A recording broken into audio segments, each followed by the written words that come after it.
कैद तो शब्द कह ही नहीं सकते। बागी कौन कौन से? बागी हमारे यहाँ एक नहीं हुए, अनेक हुए। मान सिंह, माधव सिंह बागी हुए, तहसीलदार सिंह बागी हुए। आपके कितने लोग ऐसे हैं? पान सिंह जी हमारे बाबा, वो भी बागी हुए। ऐसे सैकड़ों नाम है इस क्षेत्र में। मलखान सिंह जी, हजारों नाम है। गृह मंत्री नरोत्तम मिश्रा के एक बयान पर मुरैना के दिमनी से कांग्रेस विधायक ने नाराजगी व्यक्त की है और ये विधायक रविंद्र सिंह तोमर हैं, जिन्होंने नरोत्तम मिश्रा को आड़े हाथों लिया है। तो फिर गलत हो गया। डकैत तो शब्द कह ही नहीं सकते। बागी कौन कौन से? बागी हमारे यहाँ एक नहीं हुए, अनेक हुए। मान सिंह, माधव सिंह बागी हुए, तहसीलदार सिंह बागी हुए। आपके कितने लोग ऐसे हैं? पान सिंह जी हमारे बाबा, वो भी बागी हुए। ऐसे सैकड़ों नाम है इस क्षेत्र में। मलखान सिंह जी, हजारों नाम हैं जो बागी थे।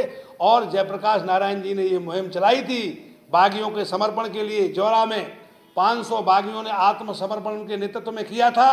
ये डाकू और बदमाश आत्मसमर्पण नहीं करते, ये बागी थे। उन्होंने हृदय परिवर्तन करके आत्मसमर्पण किया था। आप भी बागी हुए, पार्टियों में भी बागी चलते हैं, है ना भाई? आप देख लीजिए ना कि हमारे साथ क्या क्या हुआ राजनीति में। इसके बाद बगावत करके बागी बन करके ही तो मैं विधायक बना हूं। आप भी बागी विधायक हैं। कौन सी पार्टी? भाई बागी विधायक नहीं हूं, बागी होकर के ही विधायक बना हूं। शब्द फिर अंतर है उसमें, आपकी बात समझिए। बागी विधायक नहीं हूं ना, बागी विधायक रहूंगा। ये 35-35 करोड़ रुपए में बिक गए, वो वाला विधायक नहीं हूं। जनता ने मुझे बनाया है और जनता ने तब बनाया है, जनता ने जो कहा उसी काम को मैंने किया है। अगर उन्होंने कहा कि नहीं, जब मैं 2013 में भारतीय जनता पार्टी में काम कर रहा था तो लोगों को कहना था कि आप तो आइए मैदान में, तो मैंने कहा कांग्रेस से टिकट लेके आऊं कि आइए। 24 घंटे में टिकट लेकर के आया और चुनाव लड़ा था। वो है बागी। चंबल में सभी डाकू के सफाया वाले बयान पर कांग्रेस विधायक ने आपत्ति जताई है। विधायक रविंद्र सिंह तोमर ने कहा है कि जिस तरीके से गृह मंत्री नरोत्तम मिश्रा ने चंबल के बागियों को डाकू कहा है वो अपमानजनक है। अगर इस देश की के अस्तित्व अस्मिता को बचाने की जब बात थी, हल्दी घाटी में युद्ध चल रहा था महाराणा प्रताप का, तो उस समय अगर एक महाराणा प्रताप इस देश में पैदा नहीं हुआ तो पूरा देश मुगल हो जाता। वो सूरवीर, उस समय उसको समर्थन देने के लिए गुरिल्ला युद्ध की शुरुआत करने वाला चंबल क्षेत्र है। तो उस समय जो बागी हुए, जो गुरिल्ला युद्ध किया, तो वो बागी जीवन जीना शुरू किया। कोई डाकू और बदमाश नहीं हुआ।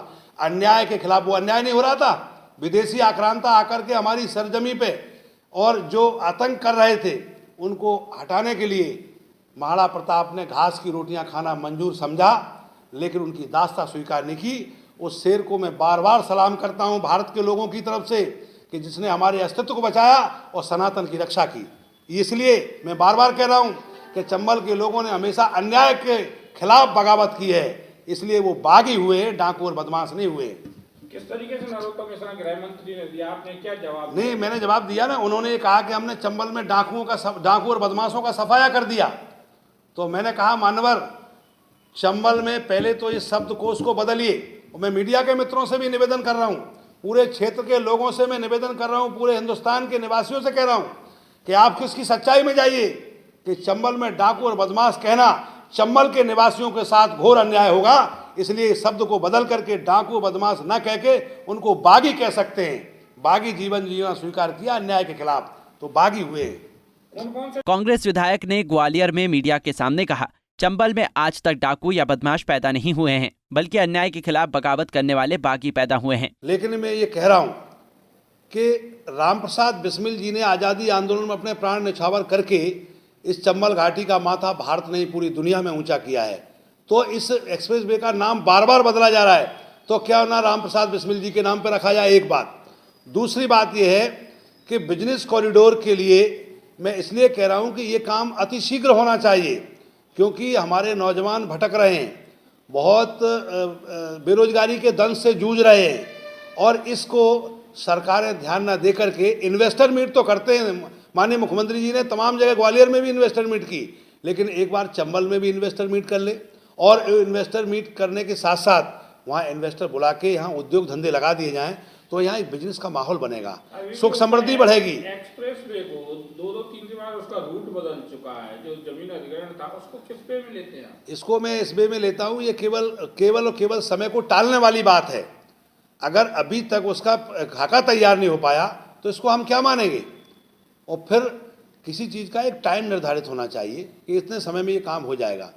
और रहा सवाल इसका ये अभी विधानसभा में एक प्रश्न उठा कि माननीय मुख्यमंत्री जी के समर्थन में माननीय गृह मंत्री जी ने एक बयान दिया कि हमने चंबल में डाकुओं का सफाया कर दिया।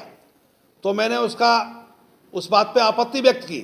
आपत्ति इसलिए व्यक्त की कि चंबल में पहली बात तो मैं कहना चाहता हूँ, मीडिया के मित्रों से भी कहना चाहता हूँ और पूरे हम चंबल संभाग और पूरे प्रदेश और देशवासियों से कहना चाहता हूँ कि चंबल में आज तक कोई डाकू और बदमाश नहीं हुआ है और चंबल में अन्याय के खिलाफ बगावत करने की क्षमता भारत में कहीं है तो वो चंबल के लोगों में है, तो उनको बागी। दरअसल गृह मंत्री नरोत्तम मिश्रा ने कहा था कि बीजेपी सरकार ने बिजली, पानी और सड़क की समस्याओं को पूरी तरह खत्म कर दिया है। इसके साथ ही चंबल में डाकुओं की समस्या थी, उसको भी शिवराज सिंह की सरकार ने समाप्त कर दिया है। बस उनके इसी बयान पर कांग्रेस विधायक भड़क गए और उन्होंने गृह मंत्री के बयान का प्रतिकार करते हुए अपना स्पष्ट विरोध दर्ज करवाया। पंजाब केसरी टीवी के लिए मुरैना से गजेंद्र सिंह तोमर की रिपोर्ट।